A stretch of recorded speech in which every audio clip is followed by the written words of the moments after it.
Acordar, trabalhar, reclamar, dormir. A vida da maioria se resume a esse ciclo vicioso. Dias que parecem cópias mal feitas uns dos outros. Anos passando como se fossem dias. E sonhos morrendo em silêncio, sem nem ter tentado viver. Mas no meio dessa multidão silenciosa, existe uma minoria. Uma minoria que se recusa a aceitar a mediocridade. Uma minoria que ainda tem fogo nos olhos. Uma minoria que acredita que nasceu para algo maior. Essa minoria é feita de pessoas como você. Se você está aqui, ouvindo isso agora, é porque algo dentro de você ainda pulsa, ainda sonha, ainda acredita. Você sabe, mesmo que em silêncio, que foi criado para mais do que uma vida comum. E essa inquietação que você sente, esse vazio que nenhuma distração consegue preencher, é o chamado da maestria. Mas atenção, essa não é uma jornada fácil. Você vai perder amigos, vai ser criticado, vai ser testado, e ainda assim vai valer a pena. Porque do outro lado do sacrifício, existe um novo você. Uma versão tão forte, tão preparada, tão extraordinária, que hoje você nem consegue imaginar. Toda transformação real começa em um momento específico. Não em um curso, não em um livro, não em uma palestra. Começa quando você, sozinho, em silêncio, diz para si mesmo: eu vou até o fim, não importa o que aconteça, eu não volto mais para a vida antiga. É nesse momento que tudo muda. Você ainda não sabe como, não sabe quando, mas você decide. E essa decisão é como uma espada que rasga o seu antigo eu. Você começa a enxergar um mundo diferente. Tudo o que antes era aceitável, agora se torna intolerável. Tudo o que antes era desculpa, agora é fraqueza. A partir dessa decisão, você muda sua identidade. Você não é mais alguém tentando melhorar. Você é alguém em busca de maestria. Você começa a agir com urgência. Fala menos, faz mais. E começa a sentir que está no caminho certo, mesmo quando tudo parece errado. A decisão de se tornar mestre é o funeral do velho eu. Parte do... Vivemos na era da distração. As pessoas não conseguem passar 5 minutos sozinhas consigo mesmas. Vivem pulando de aplicativo em aplicativo, de opinião em opinião, de estímulo em estímulo. E é exatamente por isso que o foco virou um superpoder. O mestre não faz tudo. Ele faz uma coisa com tanta excelência que o mundo não consegue ignorar. Ele não vive pulando de meta em meta. Ele escolhe uma direção e segue como se a própria vida dependesse daquilo. Ele diz não para festas, para vícios, para distrações. Não porque seja chato, mas porque tem clareza, porque sabe o que está construindo. O foco do mestre é tão poderoso que, com o tempo, ele começa a dobrar a realidade. Começa a aprender mais rápido. Começa a produzir mais que os outros. E as pessoas começam a se perguntar como ele consegue. A resposta é simples.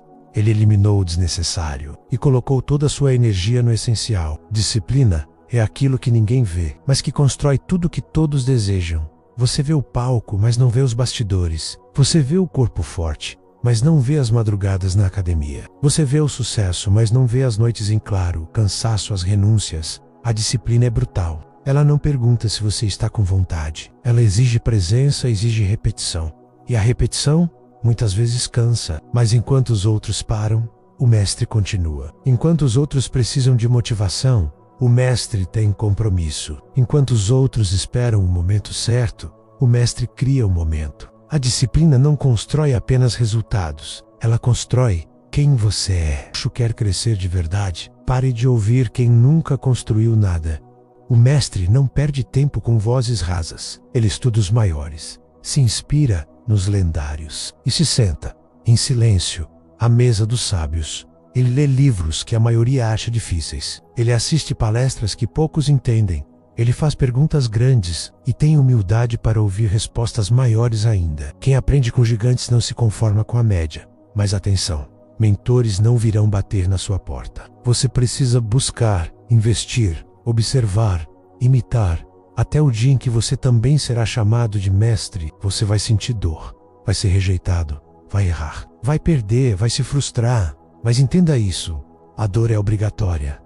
O sofrimento é opcional. A dor tem um papel. Ela limpa, ela molda, ela tira o que não presta e revela o que você tem de mais forte. Enquanto a maioria foge, o mestre abraça. Porque ele sabe que a dor é um instrutor cruel, mas justo. Ela ensina coisas que o conforto jamais ensinaria. Ela te prepara para os cenários que você nem imagina. E quando você aprende a suportá-la, você se torna imparável. A empolgação te faz começar, mas só a constância te faz chegar. O tempo vai te testar. Vai fazer você repetir a mesma coisa dezenas, centenas de vezes. Vai fazer você trabalhar por semanas sem ver resultado. E aí, a pergunta chega: você realmente quer isso? A maioria responde sim. Até doer, até cansar, até aparecer uma distração mais fácil. Mas o mestre responde sim todos os dias. Com dor, com sono, com dúvidas. Ele segue, porque ele sabe: quem resiste ao tempo, vence o tempo. Você não se torna grande apenas por agir. Você se torna grande quando acredita que pode ser. Tudo começa aqui dentro, na mente, na imagem que você tem de si mesmo. Você precisa se ver como mestre, pensar como mestre, agir como mestre, mesmo antes de ser reconhecido como tal. Imagine-se dominando, imagine-se ensinando, imagine-se sendo referência. Quanto mais forte essa imagem, mais forte sua realidade se tornará. A verdadeira maestria não se limita a conquistas pessoais. Ela vai além. Ela transforma vidas. As pessoas começam a te seguir, a te ouvir, a mudar só por estar perto de você. Você vira um exemplo silencioso, um ponto de referência, um farol no meio do caos. E isso vale mais do que qualquer prêmio, porque quando você ajuda alguém a despertar, você se torna eterno em suas ações. Agora é com você, frente a frente com uma escolha: voltar para a zona de conforto, ou dar o primeiro passo para se tornar alguém que o mundo jamais esquecerá. Você não precisa estar pronto, você só precisa estar decidido. E quando decidir, não pense em parar. Deixe seu like, se inscreva no canal e ative o sininho, porque no final o mundo não pertence aos mais inteligentes, nem aos mais talentosos. Pertence aos que se recusam a desistir.